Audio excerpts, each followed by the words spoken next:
ইচ্ছাই কই যে প্রত্যেক বছর এত বিসিএস ক্যাডাররা আয় কোথায় যে বের হয় এত বিসিএস ক্যাডাররা, মাথা নষ্ট। এই আমার সংগ্রামী সাথী বন্ধুগণ, আসসালামু আলাইকুম।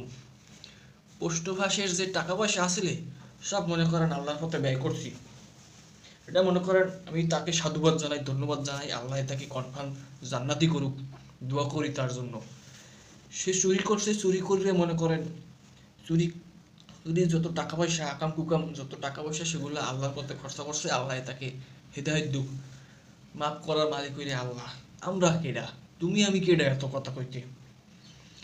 তুমি আমি এত কথা বলতে কেডা? দেশে চোর বাটপার ভর্তি গেছে, এর চাইতে বড় বড় চোর, এর চাইতে বড় বড় রাঘব রঘুয়াল, বড় বড় চোর বাটপার আছে, ইহাকো লাগে কোনটা করে। তুমি হে বেটা গরিব মানুষ, একজন ড্রাইভার, হেয়ার কয়টা ইনকাম করে? হে একটু খালি পোস্ট ফাঁসি চুরি করছে, পোস্ট ফাঁসি করছে, হে ইন্ডিয়ার কয়টা 5টা 10টা চাড়া মারা পাইছে। এতে হয় কি? বর্তমানের যে বাজার, এতে কি হয়? আলুর কেজি 60 টাকা, পেঁয়াজের কেজি 90 টাকা, চাল 70 টাকা। খামু কি?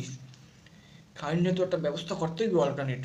ঠিক আছে, সরকার যা বেতন ভাতা দেয় এতে হয় না, পোষায় না। এর জন্য এই 2 নম্বরই অবলম্বন পন্থাটা সে অবলম্বন করছে। তার কিছু করার নাই, বুঝছেন কি বলছি?